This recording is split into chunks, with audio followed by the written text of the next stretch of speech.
What's up, everybody? This your boy Trayvon here with Scent Talk TV, and today I'm going to do full reviews on two very dope cheapies from the house of the wonderful, lovely house of Milestone.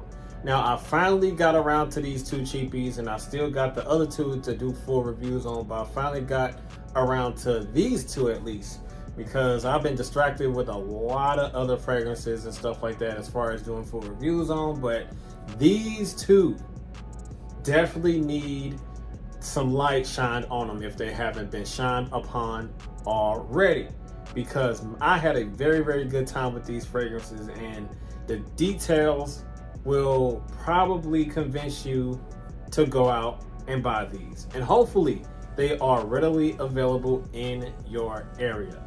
I'm talking too much. Without further ado, let's just jump into it. So first, we're going to start off with this one from the house of Milestone. We have Milestone King Fabulous. Yes, indeed. This one right here is a banger of a banger of a banger. So let's just jump into it with these dope details. This fragrance here ran me $17 and some change. The atomizer, which we all probably know already, is pretty dope, but let's show it off anyway. Beautiful. So this is a clear dupe, if you haven't noticed already. And for those who don't know, this is a dupe of Tom Ford's F-Fab. I don't want to say the actual name of the fragrance because I don't want to be demonetized. But yeah, that fragrance. I must say, I cannot tell the difference because I did have the original Tom Ford's F-Fab a while ago, at least I think like a year and a half ago before I sold it. But I did have that, and I do remember how great that it smelled. From that one, the original, compared to this one, I promise you, honestly, I'm gonna keep it 100 like I always do in all my videos. This smells exactly like it. It's like they took the original Tom Ford's F-Fab and just put it in a bottle like this and sold it for $17 and some change. And it smells exactly like it. I would say at least 99.9% smells like this. If you are interested of buying Tom Ford's F-Fab and do not want to break the bank, do not want to put a crater in your wallet, you know, spending that outrageous price for that fragrance, go to Marshall's or TJ Maxx, you know, and find this, the same fragrance for $17 and some change is right here. Just plain and simple. But the fragrance itself, by the way that it smells, is gorgeous. It's this elegant, manly, like musky, like white powdery type of a scent that's green, sweet, and very smooth. Very smooth, because it has a note of vanilla in here that smooths out that green powderiness, and it has some leather in here. The leather in here is like a bright white powdery leather that smells so good. Really good. I remember I smelled this the original for the first time and was blown away. And it was ladies and stuff that's around me, like, you know, other customers that were ladies, and said, "What was that?" And I sprayed it, and then she said, "Yeah, if you're gonna buy that ASAP." So I bought it, needless to say. But my goodness, this smells wonderful. As far as the note breakdown, the note breakdown that I found on Fragrantica is the same note breakdown that I found on parfumoabsolute.com, which I found the note breakdown of this one. They are pretty much the same. You know, there's nothing different. It's the absolute same note breakdown that I found on Fragrantica of the original Tom Ford F-Fab I found on that website. It's basically the same thing. Okay, so in the top you get some lavender and some clary sage. Now the lavender does give it like a green powderiness, and the clary sage does give it like a green, you know, somewhat of a green sweetness behind that with a little bit of a green spice as well. But the spice that's from that clary sage is not too noticeable. It's not too dominant. You know, it's kind of like just chilling in the background with that lavender. The lavender is very bright and powdery, you know, and floral, masculine, floral-like, which is very, very attractive in the opening. And I really do dig the opening of this through and through. And once you get into the mid notes, you get some leather, bitter almond, vanilla, and orris. Now, this is when it gets a little bit more of a milky type of a sweet accord. Once it starts to dry down on your skin, you know, that almond and that vanilla is so dope together. You know, it's definitely making this fragrance pop a little bit more, even more in terms of that lavender and that clary sage. Now, the leather is not like, you know, a Tom Ford's ombre leather or any type of leather that might be like too masculine or anything like that. You know, the leather in here is like a bright white, powdery, masculine type of leather that is not overbearing, and it blends in quite well with the other accords and notes with this fragrance quite nicely. You know, it blends in perfectly like a nice fitted puzzle piece. And shout out to Milestone for that with that leather, because I do love the note of leather and it fits very, very well with this fragrance in the mid so far. But as you transition into the base, you get some more leather, some tonka bean, cashmere, white woods, and some amber. So once you get into the base, you know, it does get a lot warmer and sweeter, dry sweet with that tonka bean, you know, more leather, giving it more of a, you know, masculine touch to it, because it does come off a little bit like floral-like to where it's pushing it just a little bit feminine, but not entirely. It's just, I say like 10%, 5 to 10% feminine. And the rest is just masculine, because it does have a nice amount of masculine notes when in terms of that, you know, that leather and some white woods. Some white woods, you know, gives it like a, you know, a bright wooziness, and that cashmere is like a musky note that's dry, musky, and slightly animalic. But through and through, overall, throughout the longevity of this fragrance, you just get this dope, you know, bright, powdery, masculine floral scent with a nice, dope leathery touch to it. And it's definitely niche quality in a $17 and some change bottle. Just like I said before, take the original Tom Ford's FAB and just put it in here and sell it for $17 and some change, and that's it. You don't have to go to Neiman Marcus or Saks or any other one of those websites, you know, paying like a bazongas amount of money for the original, because you can just take a trip to TJ Maxx and Marshalls, find this bad boy if you can, hopefully for $17 and some change. I'm stumbling over my words, and be good. Man, this is like the king of kings when it comes to cheapies. The king of cheapies right here. Hence the name King Fabulous. All right, the moment you've been waiting for is the performance. Yo, this one right here did its thing nicely. I tested out at work, and I oversprayed with this one, which I probably shouldn't have, because I was under the assumption that it wouldn't push out too much. It probably won't last too long, because I had like, you know, I had a shirt and a hoodie on. I sprayed my shirt like, all right, 5 or 6 times, same amount on my hoodie, and like, you know, 2 sprays on the neck, on each side, 1, 2, 1, 2. And I was good for like a nice solid 7 to 8 hours.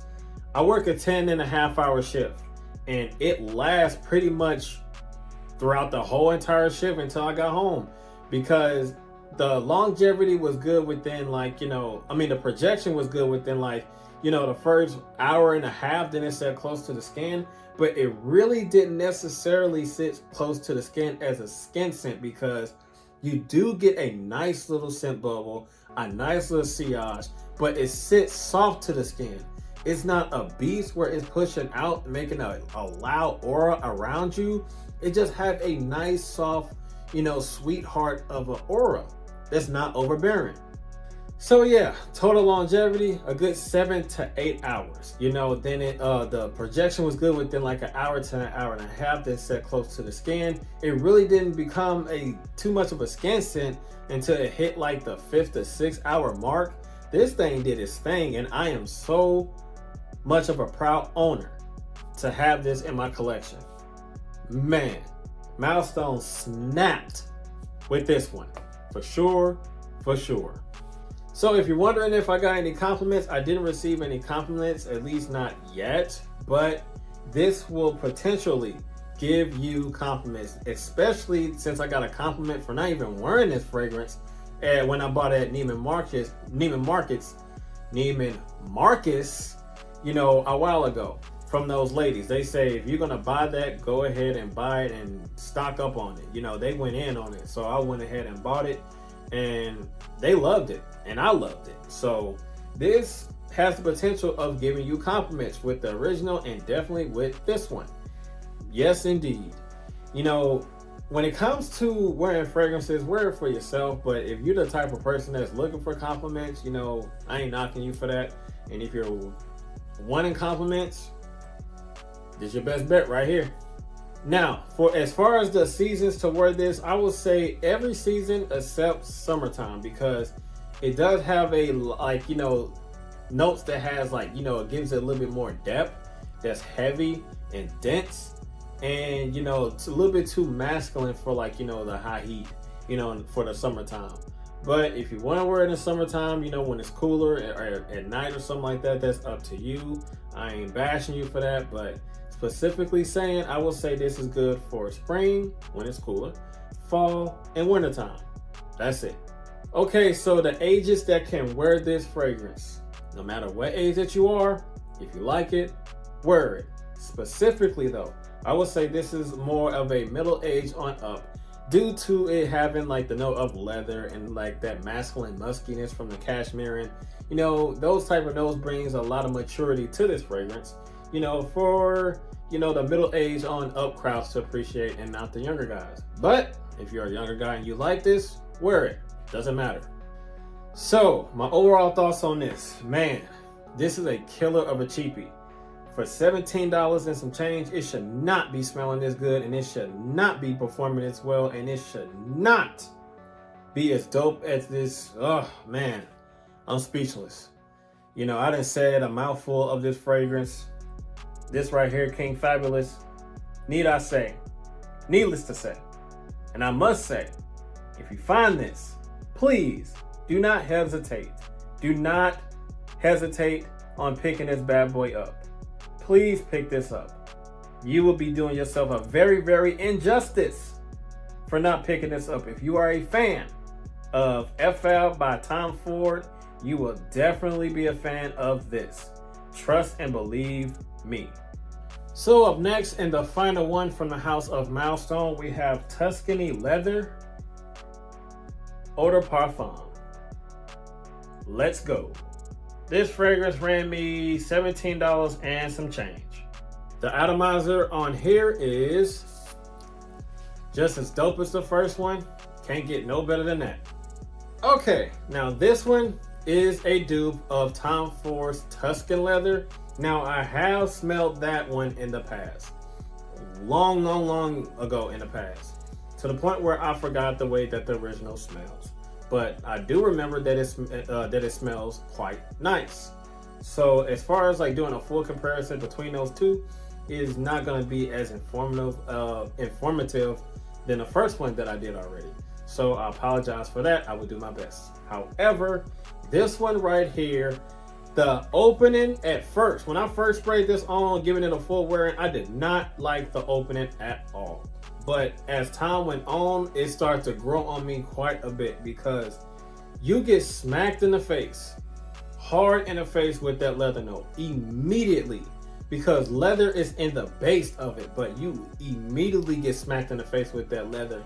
And the leather in the opening is leathery, you know, masculine and fruity, because it has a dope note of raspberry in the top. And as it dries down though, the magic happens and the loveliness starts to creep in once it starts to dry down. And once it completely dries down, man, it is gorgeous. Now, just like the first one, the note breakdown is exactly the same. Went on Perfumoabsolute.com and did the comparison between the notes, and it's pretty much exactly the same. Okay, let's jump into it. In the top, you get some raspberry, saffron, and thyme. Now, like I said before, you immediately get that fruity leather. that leather and that raspberry. The raspberry is like a rosy light fruity note that is very, very nice and just heavenly to my nose, mixing in with that leather. Now, I never thought that fruitiness and leather would adapt with each other quite well until this. And I'm like, that is very, very appealing. But anyway, saffron gives it like a leathery type of floral note, which is definitely nice in terms of with that raspberry and that leather that's in the base. You know, thyme. Now, here's the thing that I just had a realization of. That thyme is what really threw the opening off, because that green, you know, that strong greenness that you get from that thyme with that fruity note and that leather, it was really made the opening disgusting a little bit to me when I first smelled it. But it grew on me a little bit to the point where it doesn't bother me too much. But that is what really, really threw me off, was that thyme in the opening. But that is very, very short-lived, thankfully. So anyway, talking too much. In the mid, you get some olivinum, if I pronounced that right, and jasmine. White floral citrusy, and the olivinum gives it like some type of a fresh balsamic type of like frankincense type of a smell, you know, that is spicy and a little bit fruity and warm. So that note is not too noticeable, but that jasmine is over that, because it does brighten it up a little bit as it dries down with the citrus and white floralness. Now, the leather and the suede and the woody notes, as well as the amber that's in the base, takes that jasmine and makes it a little bit more of a masculine floral note, not too feminine, because jasmine has the potential to make like fragrances a little bit more feminine with that white floral citruses, at least in my opinion. But that leather note, the suede is like an animalic, like soft leathery type of a touch to it that's smooth. And leather, you get that leather from the top all the way through. You get that leather, and the leather in the top, once you in the opening, it's like what's the word I'm searching for?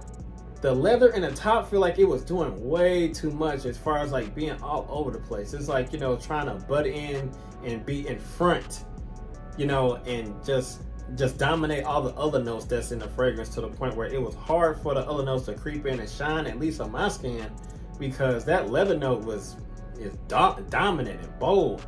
But it becomes a sweetheart as it starts to dry down and start mixing in and cooperating with the other notes, which makes it so much appealing, mass appealing if you will, and more attractive and wearable, because the leather was doing way too much on my skin in the opening. But anyway, I'm talking too much again. The amber is what warms it up a little bit. You know, the woody notes makes it a little bit more woodsy and masculine. And man, overall, a dope, fruity, leathery scent with a little bit of hint of white florals and a little bit of smooth suede animalic touch in the base. And I do enjoy this quite a bit. If you see this out in the wild, don't pass it up, because it is a beauty of a cheapie. Now, the important part, the performance. So, compared to the King Fab, this one is getting stomped in the ground compared to King Fab. You know, it's just the fact that I was expecting it to be as strong as King Fab, even though I oversprayed, but it just pushed out averagely in projection.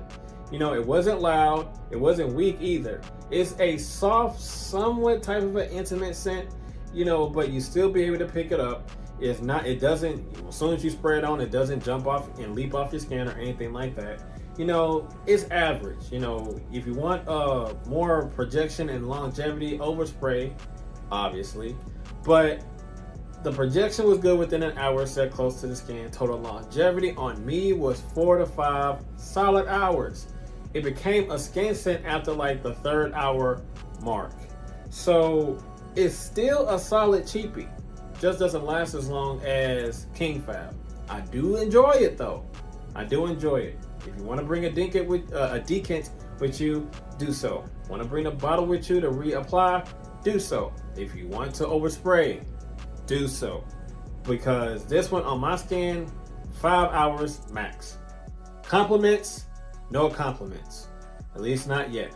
But due to the raspberry note that's inside of here, which is kind of short-lived, but the raspberry note in here, you know, that kind of like leaves and smooths everything out, along with that libinum and that jasmine.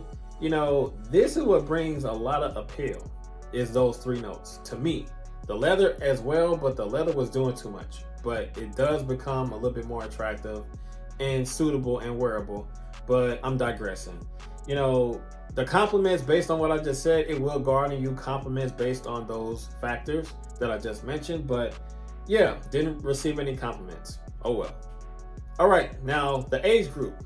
The ages doesn't matter. If you like it, wear it. Does not matter at all. Specifically though, the leather, it brings a lot of maturity to this fragrance, as well as the suede. You know, at least in the opening, it'll be like a all ages, but the dry down is kind of what makes it a little bit more, you know, middle age on upish, because of that leather and that suede, giving like a masculine automatic touch to it. That's smooth. But yeah, middle age on up with this one, in my opinion. Seasons, fall, wintertime. So you probably can get away with this in the springtime when it's cooler, but definitely not summertime. Too masculine, too dense and heavy and bold with the suede and leather note for you to pull it off in the summertime. Doesn't have none of that going on to, you know, to pull off in the summertime. Not at all. But I will say specifically fall and wintertime and maybe springtime. So should you buy Tuscany Leather? Now, if you were to find this one first, obviously pick this one up first. And if you want to buy both of them, I would not be hating on you for that. I will commend you on buying both. You know, it's less than 20 bucks. You can get niche quality juices in your hands like mine's for a dope price and be extremely happy with them. At least hopefully, if that's what your taste is, in terms of what I've already explained within these two. But anyway, digressing again. Definitely get your hands on both of these. This one first, this one second. If you find both, buy both. So that's all that I have for Scent Talk TV, ladies and gentlemen. As always, you know what to do. You gotta like, comment, share, and subscribe, and make sure you hit that notification bell so you do not miss anything. And I will see you guys in the next video. Be safe out there and be blessed. Have a good one. I'm out of here. Peace.